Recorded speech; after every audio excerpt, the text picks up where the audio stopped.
Welcome to Season 1, Episode 2, Building a New Future with Jade. At just 21 years old, my guest today has already proven that transformation is possible at any stage of life. Jade, a student from Melbourne, has spent the last 2 years not only reshaping her body, but also her mind and future, losing over 50 kilos in the process. But this isn't just about weight loss. It's about the mindset, the habits, and the deep inner work that go into making lasting change. Jade has built a new way of life, one that she's determined to maintain. She refuses to go back to where she was emotionally and is embracing the journey ahead with strength and excitement. With more goals to chase and so much more life to live, she's proving that transformation is about more than just a number on a scale. It's about who you've become along the way. In this episode, we talk about what it really takes to break free from old patterns, how she's built a mindset that keeps her moving forward, and what she's learned about resilience and self-belief. If you've ever felt stuck or doubted whether real change is possible, Jade's story will show you what's possible when you commit to yourself. Let's dive in. Welcome along, guys. It's Karen here, and I've got Jade, who's going to introduce herself to you. So my name's Jade, I'm 21, I'm a student studying primary teaching, live in Melbourne, grew up here. Can you tell us how much weight have you actually lost to date? So in 2 years I've lost about 52 kilos, starting from 140 down to about 88 kilos. How long from the actual time that you started working on your weight loss, how long do you think it took you before things actually kicked in? I feel like it was a huge mental block until probably 3 to 4 months in. I think because also I was so large that actually noticing any sort of change in my body took about three-ish months, 4 months to see a change. It takes quite some time for things to kick in. What was it that actually was the turning point for you for things to start to work? So I progressively was gaining weight all my life. Especially as a teenager, I gained a significant amount of weight due to, I think, a lot of things. And then it was for actually COVID and being in lockdown, I was like, okay, I don't really have anything, going on at the moment. Let's just try and start losing some weight. So I actually did keto and actually lost quite a bit of weight. I think it was 20 or so kilos, but the second COVID was over, it was, back to normal, access to everything. So I gained it back and more, which is what got me to my heaviest at around 140 kilos. And then what really pushed me was I realized, I was saying in life, oh, I can't wait to do this when I'm, smaller. I can't wait to do that. Or, oh, that's going to be so fun. But I realized I was saying all these things and not making a change. Like when was it actually going to happen? And I think it was just a turning point of being, 19 years old and, very overweight, unhealthily overweight, realizing that I really had no motivation to do anything in life. I did what I had to do, but anything I didn't have to do, I just wouldn't do it. So it was like, I don't want to live like this anymore. I'm, wasting my healthy years, just being unhappy for what? And then I just decided, okay, let's go make a change. And here we are now. Amazing turnaround there. I just want to quickly touch on the keto thing, if you don't mind. You mentioned that you lost a bit of weight through that. Do you know how much of that was actual fat loss or muscle loss or water weight? I think definitely a lot of it was water weight, and also just, if you really look into the keto diet, yes, it does work for a lot of people, but it only really works if you stick on keto. If you stick on keto for the rest of your life, then okay, the weight will stay off. But the second you start incorporating the foods that you weren't eating for so long, you're just going to gain the weight back and more. That's exactly what happened with me. I lost weight, was feeling really good. The second I started eating carbs again, boom, just, weight gain back. So really I didn't achieve anything but be very tired, not have a lot of energy. Mind you, I lost that all through diet. I wasn't exercising at that time during the lockdown. So also once I was, physical activity again, I was lethargic, didn't have energy, which made me eat, which made me gain the weight back. So Yeah. So I guess you could say that with keto, you weren't really learning life skills that you could sustain long It was, term. I would say at that point, it was sort of a quick fix. And I thought it was like, oh, I'm losing weight really quickly. This is awesome. But then, yeah, that actually made me realize that all of these, fad diets and stuff, it's just so unachievable because look what happens. You do lose the weight and it's great. You feel so good. And then you gain it back and always more. It's never just you gain it back or you gain a few kilos. You will gain it all back and more because you deprived your body of all the things it needed or even wanted, and you didn't give into it. Yeah, we hear that quite often, and you nailed it. It does work for some people if they're willing to stick with it long term, but as a quick fix, chances are it doesn't last. Let's touch on the idea of you introducing exercise to your life, because as you mentioned, you weren't exercising at that point. What did you start to change with exercise? So I started from just walking. I feel like it's a very good place for people to start, especially if very overweight, especially if you have, anxiety or you're not sure where to start. I just said to myself, something is better than nothing, but for me, it was majority food. I think that was where I struggled the most, was learning about nutrition, learning about what my body needed, learning about quantities, and I focused on food. All the exercise to me in my head was just an added bonus. So I started by going on walks, and then I integrated that with the gym. For a long time, I didn't know exactly what I was doing in the gym, but as long as I was doing something and learning, that was most important to me. And I think the exercise made me also want to eat healthy and eat clean because I was sweating so much in the gym and, huffing and puffing. What was the point of me leaving a workout and, maybe eating super unhealthy when I could have whole foods, be full and feel good, So I would say definitely I prioritize nutrition, but to me, going to the gym was an added bonus. I also saw the gym as a routine in my mind and not, oh, if I feel like going, I'll go. I'm someone that's very all or nothing. So I said, okay, just like I have to go to the work, I have to go to the gym. So I made a routine for myself. I'm going this amount of days a week, and really stuck to that, because at the end of the day, if you lose motivation, something about losing weight is, yes, motivation is a thing, but it's about discipline. I think that's a strong value that has carried me through this far, because yes, even today, some days I'm not motivated at all. Do I want to go to the gym? No. Do I want to eat super clean? No. It's the discipline that I set for myself. So no, I will go, and no, I will eat clean because, so I think discipline over motivation is how you have to look at it as well. Yeah. And you mentioned what your motivation is at the beginning of this interview, how you want to be able to do more things and not miss out on things. There's so much in what you just said there that's so many golden nuggets. I think that domino effect, like you said, of showing up, doing the work, and then making yourself want to eat better, not to ruin all that hard work. But like you say, it sounds like it's really become a part of your lifestyle. Yeah, I would say that at the beginning, I don't think anyone looks as a long term. I think where I was, and because I was so big and so unhealthy, it was just like, let's see if I can do it. It was really proving to myself, because, from trying to lose weight as a teenager in unhealthy ways, unsustainable ways, I genuinely never knew if I could actually do it and achieve it, through research and through doing things for my own and for myself. So it was sort of a self-inflicted battle that I was like, I really want to do this. Can I do it? I'm not sure.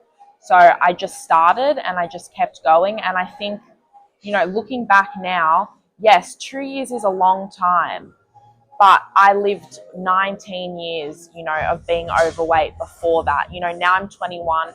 I'm the happiest I've ever felt in my life. I'm doing things that I never thought I could do or would do. I'm able to buy lots of clothes that I could never fit in before. And just, the little small changes, being able to go to the beach and have fun with my friends. And, so yes, 2 years may seem like a long time, but compared to in this 2 years, the difference in my mental health and my physical health compared to 19 years, completely different.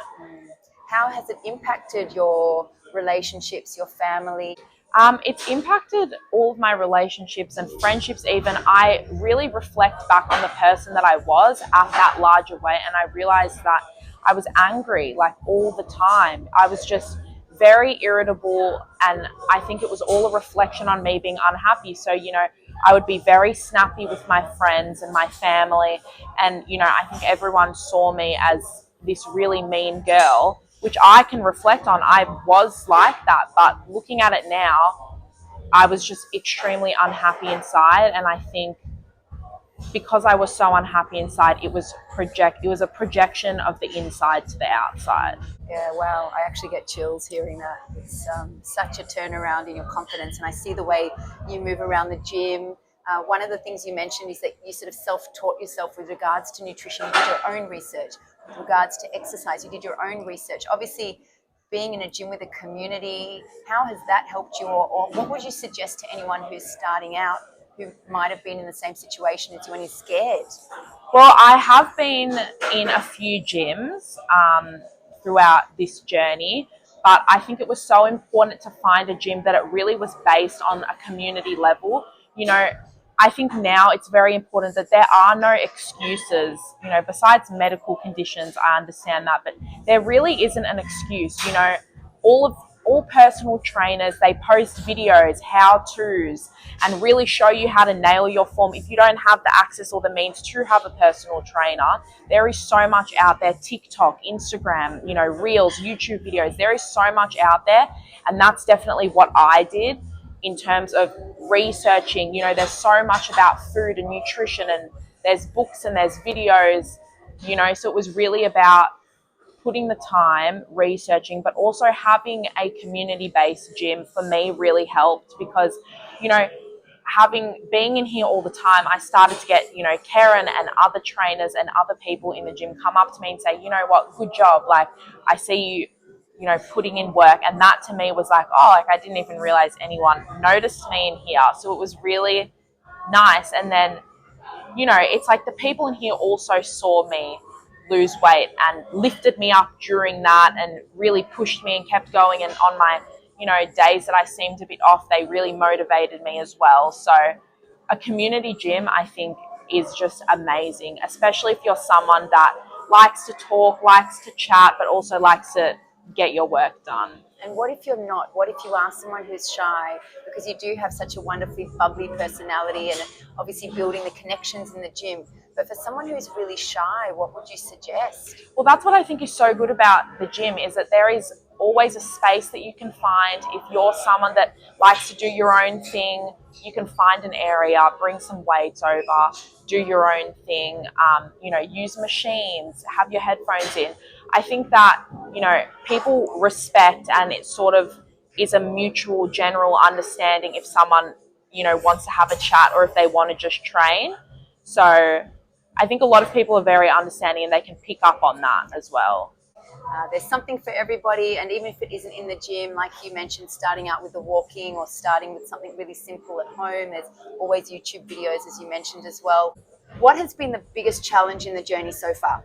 I would say the biggest challenge would be discipline and really pushing myself and, waking up and feeling tired. That's fine, but that's not an excuse not to train or not to do something. I think it was about just keep going. Another challenge would definitely have been the process and realizing that it does take time. I mean, 2 years ago, I wouldn't think I would be here 2 years later. Do you know what I mean? Back then it was like, all right, surely a few months, I'll get to where I want to be and done. It really just becomes timeless, and there is no time frame. And I think when people look at weight loss and getting healthy with an end goal, you don't succeed a lot of the time, because it's not a race. It's about changing your life, and you'll probably never get to the finish line because it will keep going and keep going. And looking at it like that rather than looking at it, oh, I'm almost there, is completely different. Huge realization. Yep. And huge obstacle for a lot of people who want quick weight loss, success, to change their mindset, to realize that this is something for life. What are you most proud about, Jade? If it's not, something aesthetic, or is it mental? What in this journey of yours over the last few years? I would have to say just like my mental development and really being able to reflect on the person that I was and the person that I am now. You know, I think a lot of people think that I'm so regretful of, how big I got and how unhealthy I was. But really reflecting on it, I would not be the person that I am today if I didn't have to go through that. Because, losing such a significant amount of weight in such a short time with no weight loss drug, with no surgery, not that I'm against any of it, but I did do it on my own. It goes to show that you can do it. Like, you really can. It is just about time. There is no, it's very easy to gain weight and it is hard to keep it off. And that's why choosing a balanced lifestyle where you get to enjoy food, you get to enjoy living, and also take care of yourself is just, I can't see anything better. I never thought I would be in this position, and I am now, and I can say that I will never turn back. I will never be that girl again because of where I am now.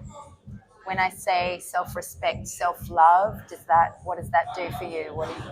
I mean, obviously, I think everyone has insecurities, and especially when it comes to a gym and active setting, there are always things that, you want to change or you want to fix. And I honestly see it as a good thing. You always strive for more. I'll always strive for more. I'll always want more. But I can appreciate, the progress and the journey as well. And lastly, Jade, do you set yourself goals? Do you have a vision of where you want to be, or is this purely something that you just are living a healthy life now? At the beginning, it was very much about, number on the scale. I want to get to this number. And then when I got to that number, it was a new goal and a new goal. But now, 2 years in, it's very much just a lifestyle, just maintaining this routine, maintaining a balanced nutrition. I still, have my days, and everyone has their days. I think that's really important. I used to, when I was losing weight, I would have a bad day, and then it was like, nah, see, you've proved to yourself that you can't do it. And now I've changed that mentally. And if I have a bad day, that's fine. It happens. What am I not going to do? Stop. I'm going to keep going. I'm sure the next day will be better. And that's how I look at it now. And that was a huge change from then to now. Fantastic. That is an amazing story. Thank you so, so much for sharing it with us all. And good luck for what's to come in the future. I'm excited to see what you can do. Thank you. That's a wrap for today's episode of Fit Frame of Mind. I hope you found this conversation inspiring, insightful, and maybe even a little eye-opening. I'd love to hear your thoughts. So if you have any questions, comments, or feedback, please drop them below. And if you or someone you know has an incredible story to share of transformation, I'd love to hear from you. You can reach out via the email on the screen now. Don't forget to like and follow my page for more fitness and health tips, workouts, Zumba choreography, and plenty more to keep you moving, motivated, and feeling your best. And just a quick note, this series of interviews is for information and entertainment purposes only. The stories and advice shared are based on personal experiences and should not replace professional medical, psychological, or fitness advice. Always consult a qualified expert for your individual needs. I'm Karen Green. Thank you so much for watching. Take care.